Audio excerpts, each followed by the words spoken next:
When you need mealtime inspiration, it's worth shopping Kroger, where you'll find over 30,000 mouth-watering choices that excite your inner foodie. And no matter what tasty choice you make, you'll enjoy our everyday low prices, plus extra ways to save, like digital coupons worth over $600 each week. You can also save up to $1 off per gallon at the pump with fuel points. More savings and more inspiring flavors make shopping Kroger worth it every time. Kroger, fresh for everyone. Fuel restrictions apply. Ryan Reynolds here from Mint Mobile. With the price of just about everything going up during inflation, we thought we'd bring our prices down. So to help us, we brought in a reverse auctioneer, which is apparently a thing. Mint Mobile Unlimited Premium Wireless. How to get 30, 30, how to get 30, how to get 20, 20, 20, how to get 20, 20, how to get 15, 15, 15, 15, just $15 a month? Sold! Give it a try at mintmobile.com/switch. $45 up front for 3 months plus taxes and fees. Promo rate for new customers for limited time. Unlimited more than 40 gigabytes per month. Slows full terms at mintmobile.com.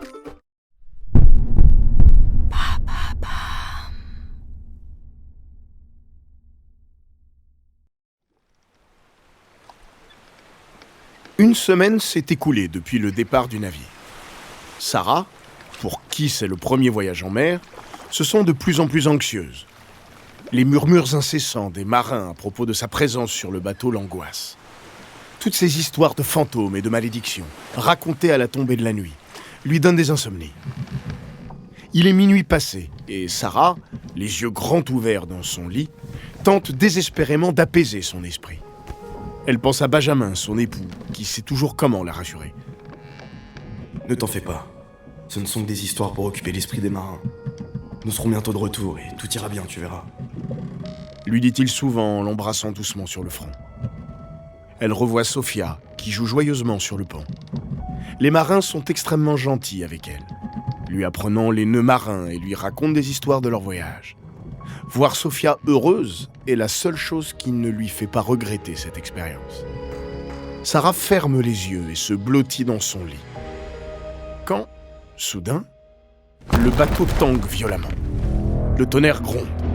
Des cris résonnent sur le pont. Et la cloche d'urgence sonne à travers le bruit assourdissant de la tempête.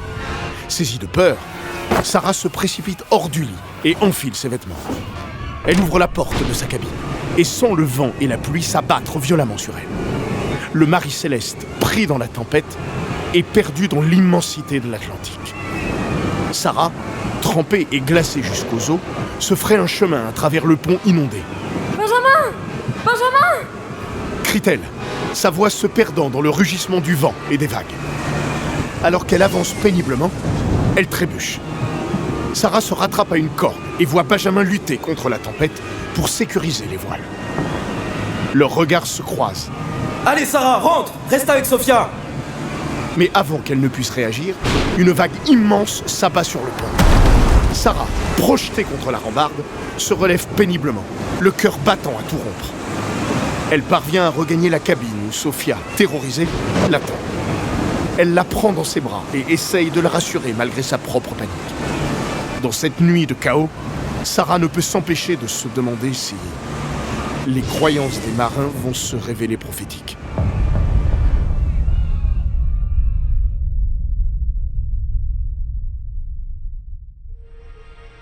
Bonjour, je suis Florian.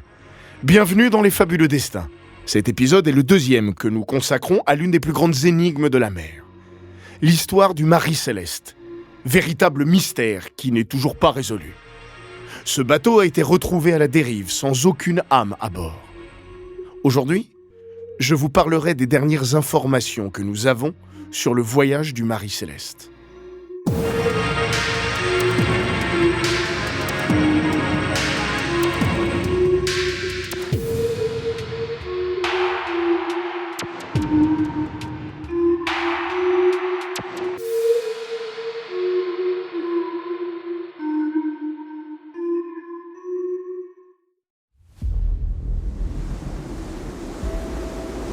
Depuis 2 semaines, le Marie Céleste affronte les vagues déchaînées de l'Atlantique.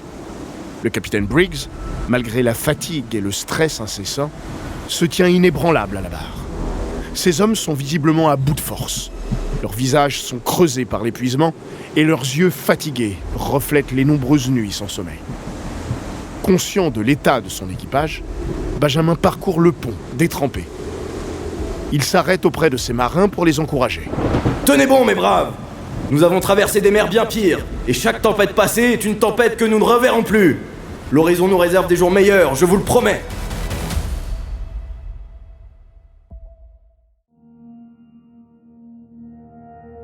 Les nuits sont longues et périlleuses. Benjamin veille tard, penché sur ses cartes. Il recalcule sans cesse leur route à la lumière vacillante d'une lanterne. À ses côtés, Sarah lui tient compagnie. Tous les soirs, elle lui prépare un litre de thé épicé pour l'aider à rester éveillé. Les moments de répit sont rares. Lors de ces précieux instants, l'équipage se rassemble pour partager un repas bien chaud. Parfois, il joue aux cartes et en profite pour boire quelques gouttes d'alcool. Ces moments de camaraderie les aident à garder le sourire et à tenir le coup. Après ce qui semble avoir été une éternité à affronter les caprices de la mer, une lueur d'espoir apparaît à l'aube du 25 novembre. Tandis que les premières lueurs du jour pointent à l'horizon, les contours des Açores se dessinent devant eux. À 8h du matin, Benjamin, les mains tremblantes d'épuisement, prend sa plume.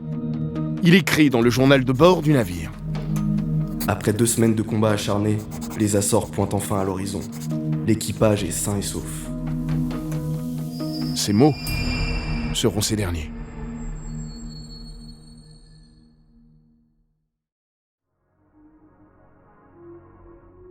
Avant de continuer cet épisode, nous voulions vous remercier pour votre écoute. Si vous voulez continuer de nous soutenir, abonnez-vous à la chaîne Bababam Plus sur Apple Podcast. Cela vous permettra une écoute sans interruption. Ou bien, écoutez ce message de notre partenaire, sans qui ce podcast ne pourrait exister. Ne partez pas, on se retrouve tout de suite après. Ryan Reynolds here from Mint Mobile. With the price of just about everything going up during inflation, we thought we'd bring our prices down. So to help us, we brought in a reverse auctioneer, which is apparently a thing.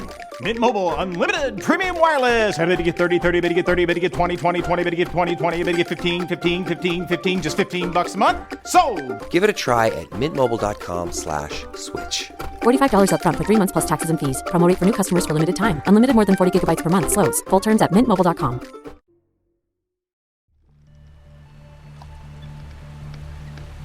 Le 4 décembre 1872, à bord du Dei Gratia, le capitaine Morehouse n'aurait jamais prédit que cette journée graverait son nom dans les mystères maritimes. À 13h, le silence est brisé par l'alerte du timonier. Capitaine, un navire environ 6 milles. On dirait qu'il a perdu le contrôle de ses manœuvres. Annonce-t-il, pointant vers un point à peine visible à l'horizon. En scrutant la direction indiquée, Morehouse saisit sa longue vue.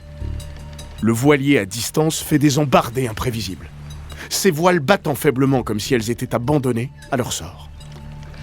Un sentiment de malaise envahit Morehouse. Il connaît la mer et ses caprices. Mais cette vision est différente, inquiétante. Envoyez des signaux! Les hommes exécutent ces instructions. Mais malgré leurs efforts répétés, le navire reste silencieux. Aucun signe de vie ne vient de son pont. Continuez! Insiste Morehouse, mais toujours aucune réponse. Quelque chose ne va pas là-bas. Murmure-t-il, le visage sombre. Une vague d'inquiétude monte en lui. Il pense à son ami, Benjamin, qui commande le Marie Céleste. Et si... Non, ce ne peut pas être lui. Il fait venir son premier officier, Olivier Deveau, ainsi que son adjoint, John Wright. Préparez la chaloupe, approchez-vous de ce navire et voyez ce qui se passe. Ordonne-t-il, tentant de masquer son angoisse. Les 2 hommes descendent la chaloupe et commencent à ramer vers le mystérieux navire. Alors qu'il les regarde s'éloigner, une angoisse l'envahit. À mesure qu'il observe le navire, il remarque que ce bateau fantôme ressemble à celui de son ami. Son cœur bat plus vite. Une sueur froide coule le long de son dos. Et si c'était vraiment le Marie Céleste? Que pouvait-il être arrivé à Benjamin et à son équipage?